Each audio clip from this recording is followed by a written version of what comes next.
pinned the gentleman between the two cars. They got the car moved enough to get him out from between the two cars. The driver had fled the scene before police arrival. There was a small child left inside of the car in a car seat.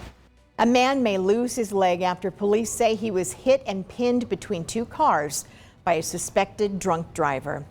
Thank you for being with us tonight, everyone. I'm Linda Jackson. Tom Powell has the night off. As Fort Wayne's NBC reporter Corinne Rose explains, police say the woman driving ran off, leaving her injured toddler in the back seat.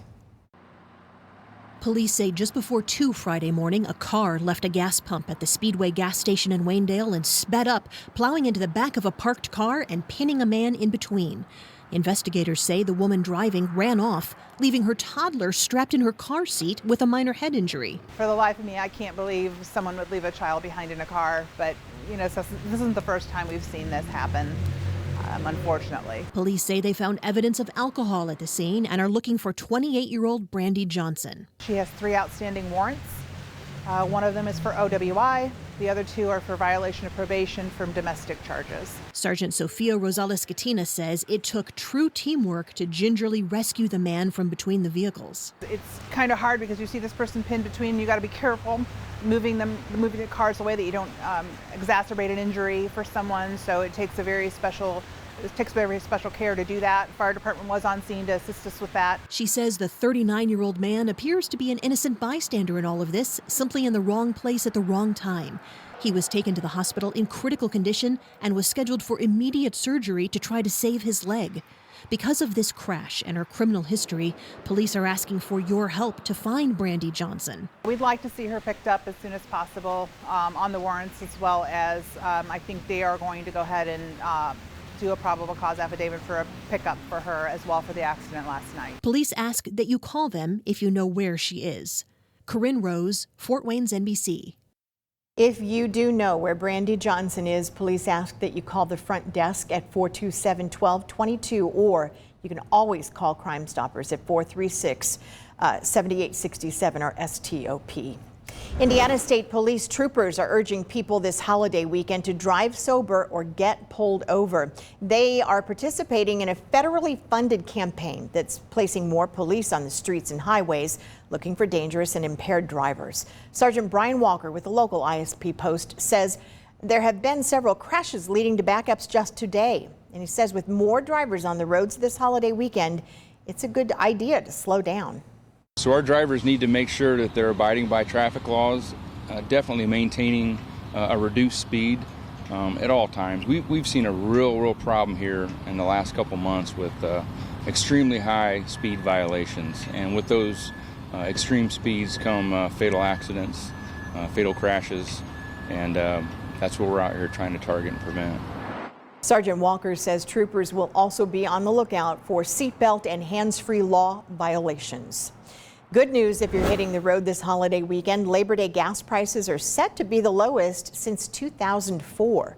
The national average price for a gallon of gasoline rose to $2.23 yesterday. It's up a penny from a week ago and well below last year's national average of $2.57.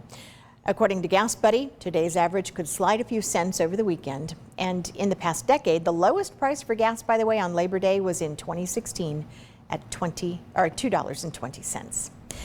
Let's take a live look at downtown Fort Wayne right now on this beautiful Friday evening. That is the view from the Fort Wayne's NBC Skyview camera perched on top of Science Central. So nice today. Chief Meteorologist Chris Daniels is over in the Weather Center right now to tell us what to expect. We'll get to the holiday weekend in a moment, but you got Friday football to talk about, right? We do. For those participating in the games tonight, there are some areas where fans are welcome, some areas where it's just players, but there's still lots of activity going underneath the skies tonight, right? Yes. Yes, it's going to be beautiful too. We're talking about 72 right now at the airport. Skies mainly clear throughout the night tonight with pretty quickly falling temperatures. 70 at 8 o'clock tonight, 68 at 9. 10 p.m. temperature will be about 64, mainly clear, and the winds are going to be light, so it shouldn't affect the kicking game. These winds should subside here about sunset tonight. We made it up to 75 for a high today. That's rather cool, even for early September. The 4-degree guarantee, that money's getting up there. I think it's close to $400. Will we have to pay out tonight? Those results at 11. Chris, thank you so much. Now to our coverage of the coronavirus crisis this evening. The latest health information from the local and state levels for you. In Allen County, health officials confirmed 57 new cases of COVID-19. That brings the total number of cases to 5,183. They also report 3 new county deaths, and the death toll now stands at 182. From the State Department of Health, officials reported another 1,044 new cases, another spike today, bringing the total to 97,884. Officials say 17 more Hoosiers have died, increasing the Hoosier death toll to 3,127.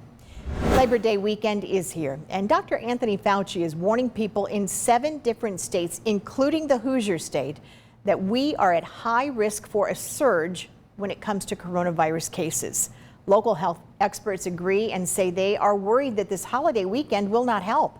Health officials say we saw a big spike in new cases, hospitalizations, and deaths just after the Memorial Day and 4th of July holiday weekends. We talked with Allen County Health Commissioner Dr. Matthew Sutter, who tells us we should not be complacent. He's warning families to take precautions when celebrating together. We worry that during this Labor Day season, people will want to get together with family and friends, and if they're not masking and socially distancing, there may be more spread of the coronavirus. Dr. Sutter says if people knew every time they went to a large gathering that someone was infected, they'd likely take precautions. Well, he says that's why we should act as if they are always infected right now. Experts say the number of deaths from COVID-19 could actually reach more than 410,000 across the country by the end of the year. Whitney Wild reports. Heading into the holiday weekend, the projected impact of COVID-19 is chilling. The leading model estimating lives lost to the virus now predicts by December, 3,000 Americans will die each day. The data suggests the COVID-19 death toll will be more than 410,000 by January, more than doubling the current number. We really still need to get our arms around this and to suppress these types of surges that we've seen. Experts behind the statistics say mask wearing could save more than 120,000 lives. The effectiveness of masks prompted a nursing organization in Missouri to demand the governor issue a statewide mask mandate. We're getting pockets of infections in our more rural communities as well, where people are not wearing masks. As many students head back to school, a struggle to balance risk. More than 27,000 cases have been reported at colleges and universities in at least 40 states. There is an uptick in test positivity, particularly among young people 19 to 25. I was expecting to be in the classroom, but Baylor has done just an amazing job of adjusting. The economic impact of the virus continues to rattle the nation. 1.4 million jobs were added in August, hardly offsetting the more than 11 million jobs lost since February. Whitney Wild, Fort Wayne's NBC. Well, August saw an additional 1.4 million jobs added in the U.S., but the country is still a long way from regaining the jobs lost since the start of the pandemic. The numbers released today show the economy is recovering slowly and in line with expectations. America is still down 11.5 million jobs, though, from February. One bright spot, the unemployment rate dipped below 10% for the first time since March. It was recently recorded at 8.4%. Stay with Fort Wayne's NBC News. Our coverage of the coronavirus crisis continues on air, on social media, and online. You'll find our stories by clicking the banner at the top of the homepage at fortwaynesnbc.com. The first week of September is National Blood Donation Week, and today Governor Eric Holcomb joined governors from across the country in naming September 4th Blood Donation Day to help raise some awareness. The pandemic has left blood banks around the nation in desperate need for donors, and the Fort Wayne Red Cross is no exception. Officials with the Red Cross say several regular partners have had to cancel blood drives because of restrictions, and they say the pandemic is making it much more difficult to collect the number of units normally collected. Unfortunately, a lot of our high schools and universities are kind of pulling back on blood drives. We are looking for generous hosts in the public to open up their space, their place of employment, their civic organization, their church, to hold blood drives for us. Officials with the Red Cross encourage people to go to redcross.org and you can search for blood drives in your area. They say the process only takes about 45 minutes to complete, and each donation could potentially, they say, save up to 3 lives. Today in court in Allen County, 21-year-old Devin Yancey learned he will see no additional jail time in connection with a fatal shooting. In 2016, Brian Quintana was shot and killed following a drug deal, and Kevin Hamilton shot Quintana dead. He's serving a 74-year sentence for murder.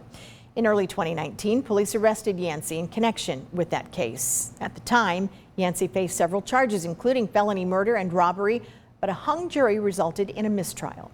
Of the 16 years he did receive, the judge suspended about 14 and a half, and time he'd already spent in jail was factored in. That means Yancey can live in his home, but will be on probation for the next 4 years.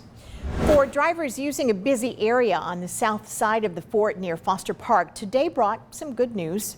Fort Wayne's NBC reporter Jeff Newmeyer joins me live with more on a huge improvement.